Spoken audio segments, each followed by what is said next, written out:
Hello, one and all. This is Luckless Lovelocks, back with Kentucky Route Zero, and I think we're gonna try to find that guy a venue for his performances.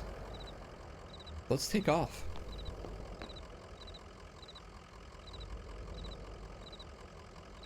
Like how we're writing like a play or a story.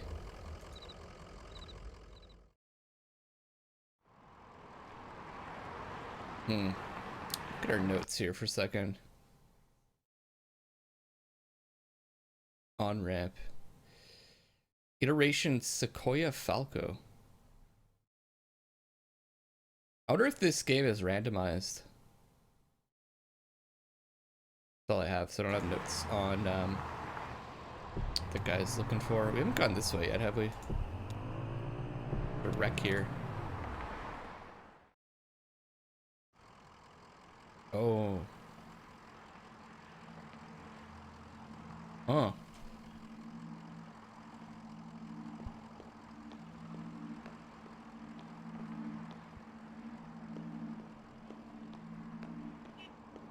Tire track swerving.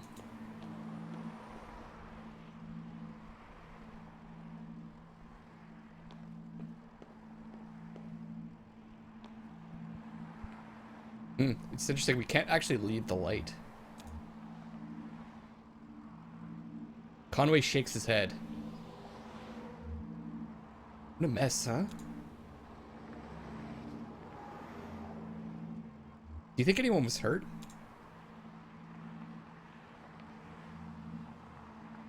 Like a tough one to walk away from.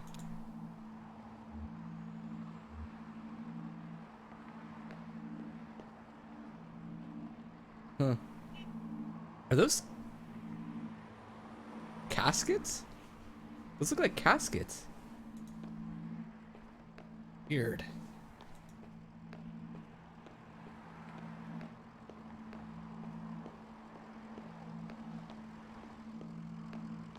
That's it, eh? Okay. Get back on the road.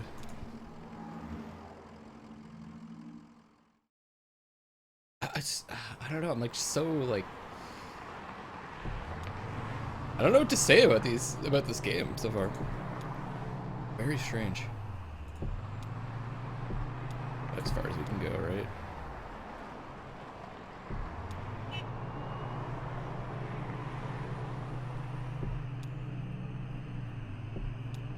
Oh, there's a diner here. The diner doesn't appear to have a name. A vinyl banner slung above the door simply reads 24 hours. It only has one window, behind which the blinds are tightly closed. Let's try it. Conway tries the door. The door swings open easily. A bell rings nearby. The interior of the diner is pitch black. Let's wait a moment. Conway stands in the doorway, waiting for his eyes to adjust. A bit of errant light from the nearby highway creeps through the open door, and gradually Conway is able to make out a few figures inside. Two old men in trucker hats sit in the corner booth with a checkerboard set on the table between them. More people playing games. A young woman standing behind the counter in an apron must be a waitress. The cook stares blankly from the kitchen. Door slams shut and the room is dark again.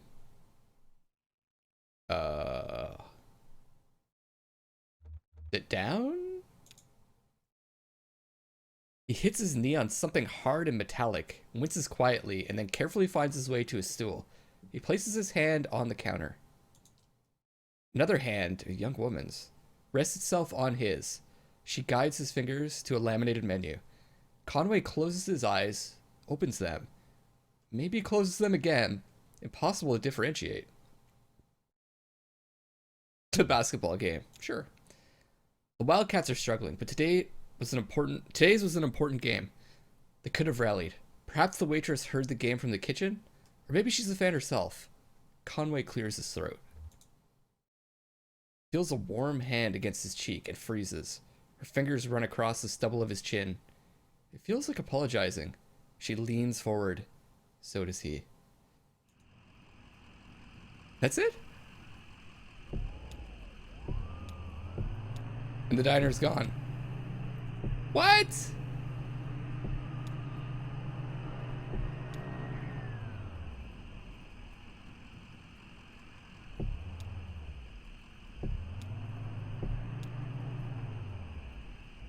What?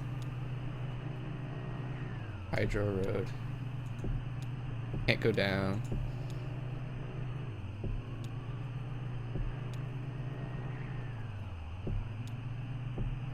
Gonna explore everywhere. Rocky Hill Road, Barren River Wreck. The exterior of the Barren River Rural Electric Cooperative Corporation is a dingy beige, sprinkled with fading graffiti. The front door hangs open from a broken hinge. The windows are dark. Look in. Conway looks in a window. The windows are too dirty to see anything inside but a few dim shapes. Furniture, maybe, or livestock. Let's do it. Conway steps through the front door. The room feels empty with no furniture, other than the built-in front desk, host to a disconnected telephone, and a few empty beer cans. Meandering lines of color have been spray-painted along the walls. Behind the desk, a hallway leads into darkness. Who knows? It's not plugged in, but... Conway lifts the telephone receiver to his ear. There's no dial tone. The phone is disconnected. Come closer. Conway closes his eyes. With the phone pressed close to his ear, Conway can hear a thin, quiet roar, like the ocean or the highway. Conway steps into the hallway. The hallway passes several smaller office doors, quickly disappears into darkness. Something is glowing in the distance, barely.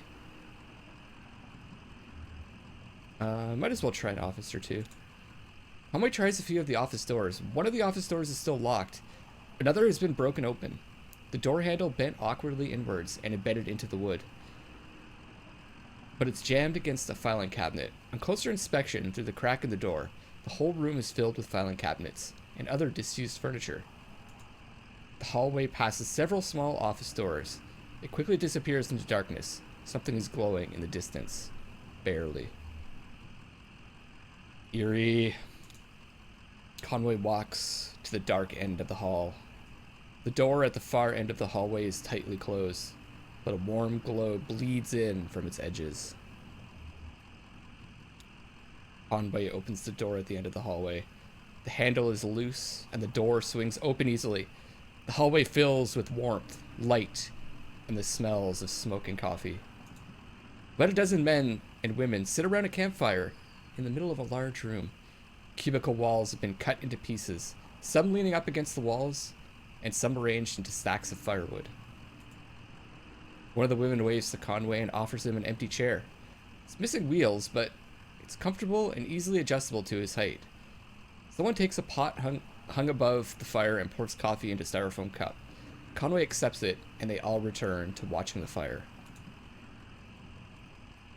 They've taken this office and like turned it into a campfire. Weird. I don't know, I'm gonna say that over and over and over again. I could tell already in this game. But wow. Look, this is a city area. Before we get to that.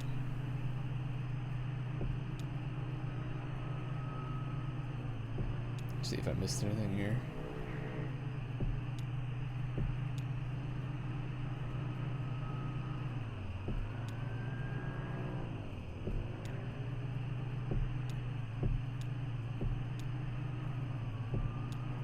Gotta be something here, right? Main Street, L. Rogers Wells Boulevard.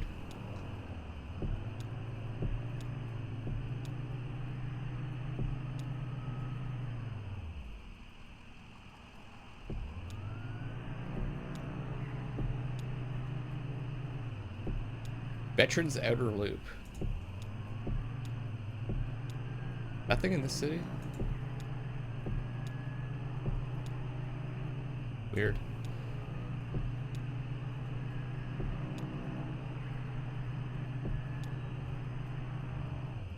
Dragonflies. Truck jerks toward the shoulder, nearly run off the road by a swarm of dragonflies. The wings beat briefly in the headlights and disappear into the night. Oh, okay. Oh, I'm chasing them. The dragonflies vary their pace. As the truck approaches, they scatter. After a minute or two, Conway can hear a swelling whine to the southeast.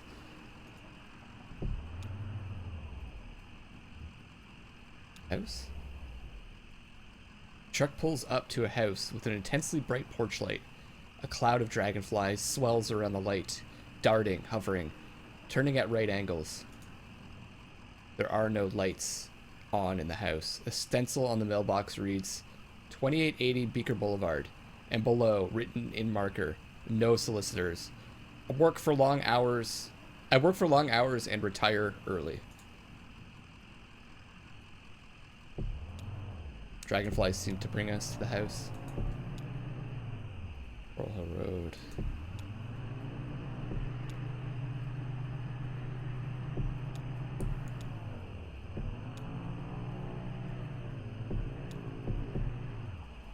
Can't go up there.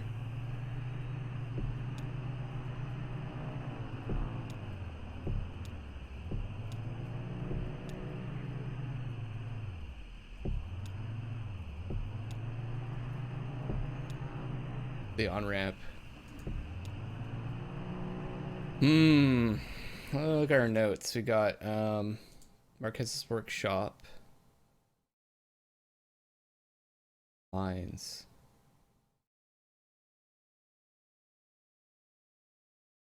On the 65 heading north and take the first right after the artificial limb factory. Did we go to the mines? I don't think we did. Let's check that out. I don't want to go to the on-ramp yet. It's the limb factory, right?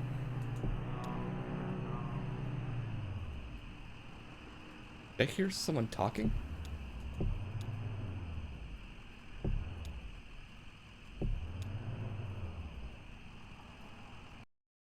Okay,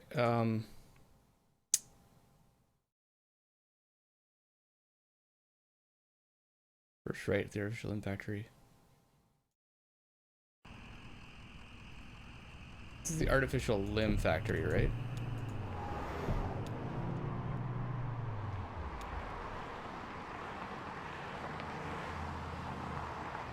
I just want to check this place out. A creek runs alongside the highway and then turns towards the dirty brick building. A grinding drone from within the building is faintly audible from the interstate. Floodlights on the lawn illuminate smokestacks. At the edge of the building's parking lot, a large sign, partly obscured by trees, reads, Amer Artificial Limb Factory. Okay, so the first right. After that. Here.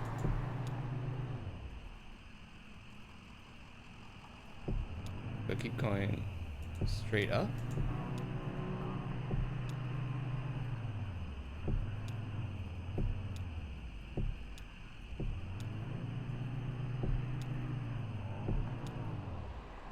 I don't see this mine that they're talking about.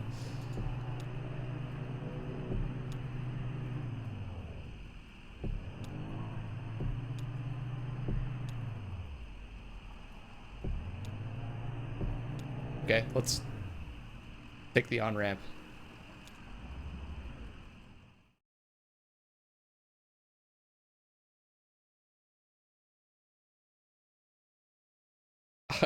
So we did. It appears though like nothing happened during Act 3. God.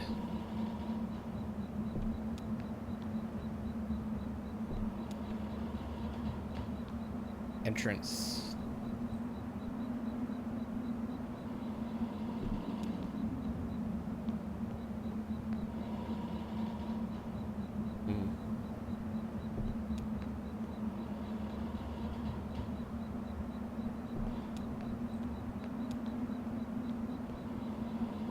It's really swaying.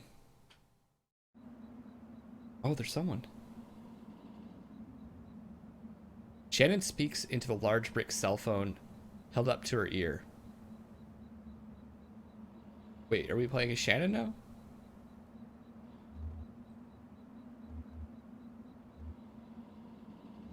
Yeah, it's kind of an emergency. It kind of is an emergency. Inaudible.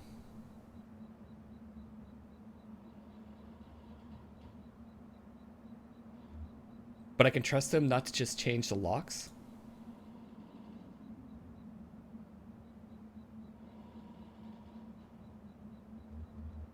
Yes, and I appreciate that, but...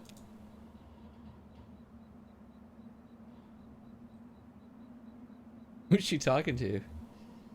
Okay, I'll talk to you tomorrow. Love you. Shannon hangs up the phone and puts it away.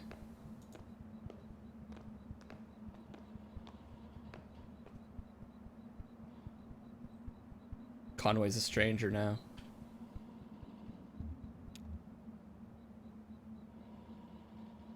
Excuse me, ma'am. I saw the light was on and I'm looking for the on-ramp to... You believe in ghosts? Well, let's see. I do believe a place can be haunted, if that's what you mean. What about a person? Can a person be haunted? Sure, I guess a person could. Sometimes I feel haunted myself. What haunts you? Bad decisions, I guess. Wasted youth. Ha, well, look. Here's what it is. I drive deliveries for a shop called Lizette's Antiques, and I'm out trying to finish this job. What kind of stuff are you hauling? Antiques, good stuff. Lisette has a sharp eye. For the little good it's done her lately. You know, it's just one recession after another. Everybody's selling their old stuff cheap, but nobody's really buying. I have a delivery for 5 Dogwood Drive, and I can't remember ever seeing that address before. Now I heard I need to take a highway called the Zero. Zero's highlighted again. So I met this young lady named of Weaver Marquez, and she sent me this way, and so here I am. Uncommon kind of place for an on-ramp, but that's what it's been like so far anyway, with... What?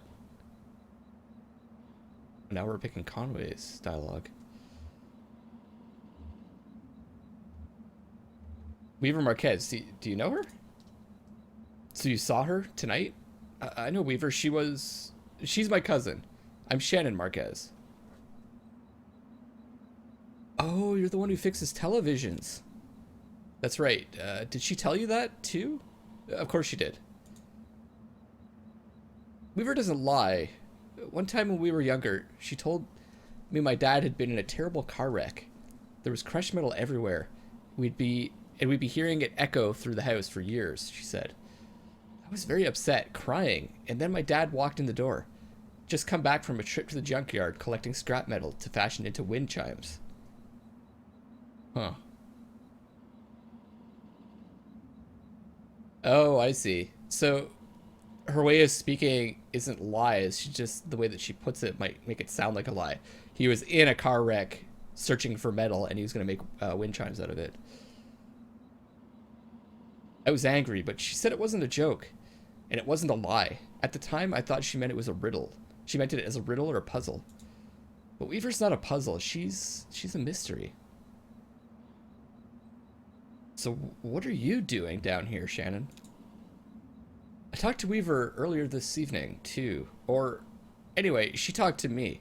It's hard to tell if she's listening sometimes. Weaver told me I had to come down here to the old Elkhorn mine. She said I'd find something I've been looking for.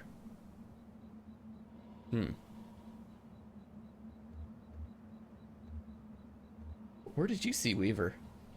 At my workshop, she just appeared. I hadn't seen her since a long time. So she is dead, I'm pretty sure. It's not such a bad thing, you showing up now. All told, I'd rather not go down there alone. Your dog should stay up here, though. It's no place for a dog. This is an old mine. It runs pretty deep and tangled. If we're gonna go down into it, find your on-ramp and whatever else we've got to keep your... We've got to keep our bearings. I don't want to get turned around. I've got some gear here to measure conductivity, frequency response, stuff like that. Maybe we can find a way to put it a signal out ahead, do some analysis, and figure out what kind of topology we're up against. Topology, okay. Topology, that's the science of continuous space, my friend. The way this twisty maze of passages fits together.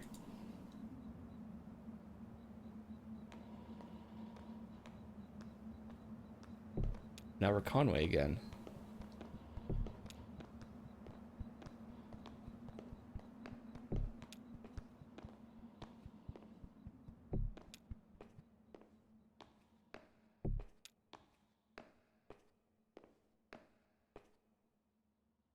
EA here. Go any further?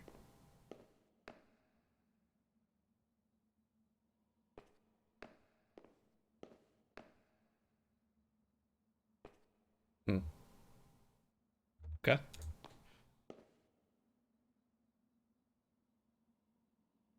That runs into the mine's PA system. Do you think it still works? Only one way to find out. Alright, give it a whirl.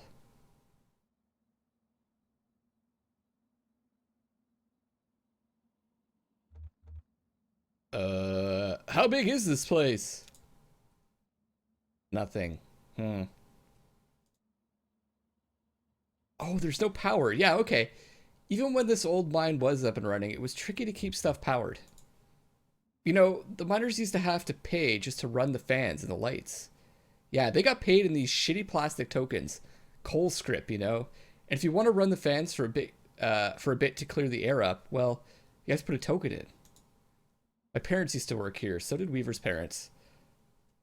I guess a lot of folks' parents worked here. Okay, so I thought they were sisters, but now they're saying that they have different parents. Cousins, I guess? I don't know. Can we power it up? I bet we just have to free up some power for the PA system. Everything is rationed. Here, set up that lamp of yours, and I'll go unplug these ceiling lights.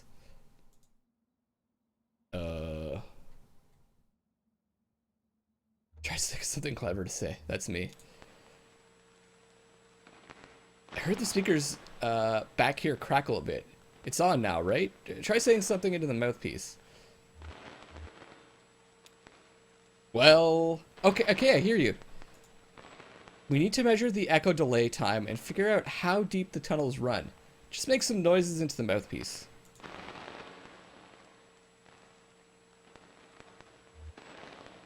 Rubs a finger on the surface of the mouth.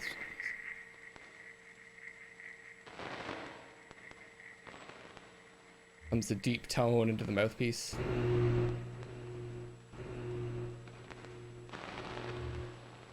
Let's whistle.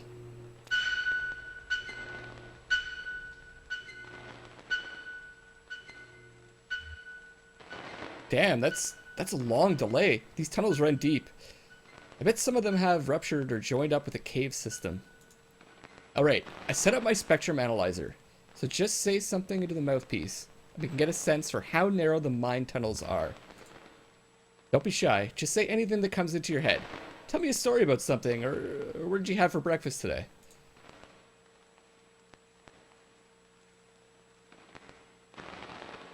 Okay, maybe we can find out more about Conway this way. Here's a story. I used to work doing roof repair.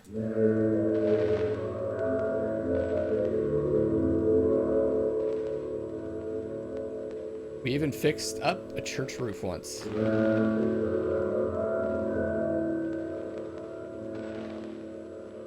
Should have taken us an hour to get there.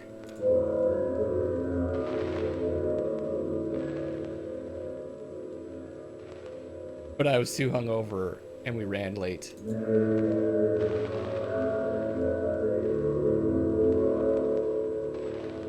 Kind of changing the picture a bit. Got it. It looks like the tunnels are pretty cramped. Yeah, low ceilings.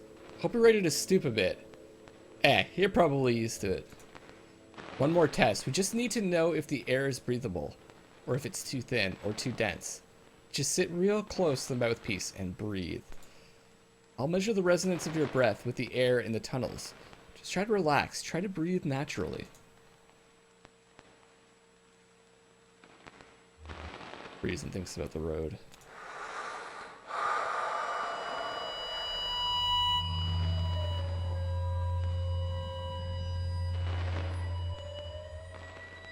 There's a moment when he was younger.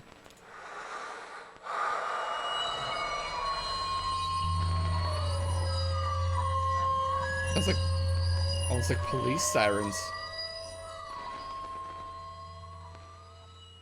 Getting some pretty strong readings here. I think we're in good shape, but keep at it for a minute. Breathes and visualizes a hot meal. Conway breathes and relaxes. This appeal of feedback, loose rock engulfs him. Uh-oh.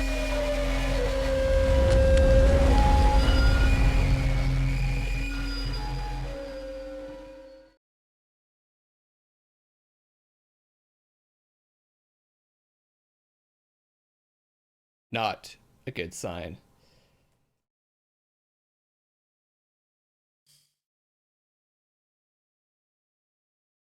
Jesus, are you alright? What the hell? My leg is stuck. Shit, okay. I'm gonna pull you out. We have to get you out of here. There you go. Okay, are you hurt? Can you put any weight on that leg? It's all messed up. Here, let's get you onto the tram. There you go. Now, let's see if this thing has power. Well, okay. There's some luck, right? We should be able to ride this tram right out of one of the auxiliary exits. If there are any. I think there are.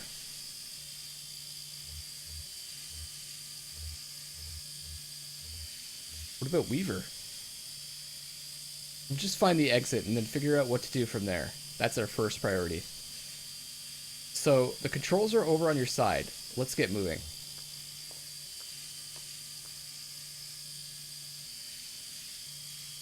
Alright guys, I'm going to wrap up this episode here. We're going to explore the mines next time around. This is Luckless Lovelocks signing off for now, and I love you all.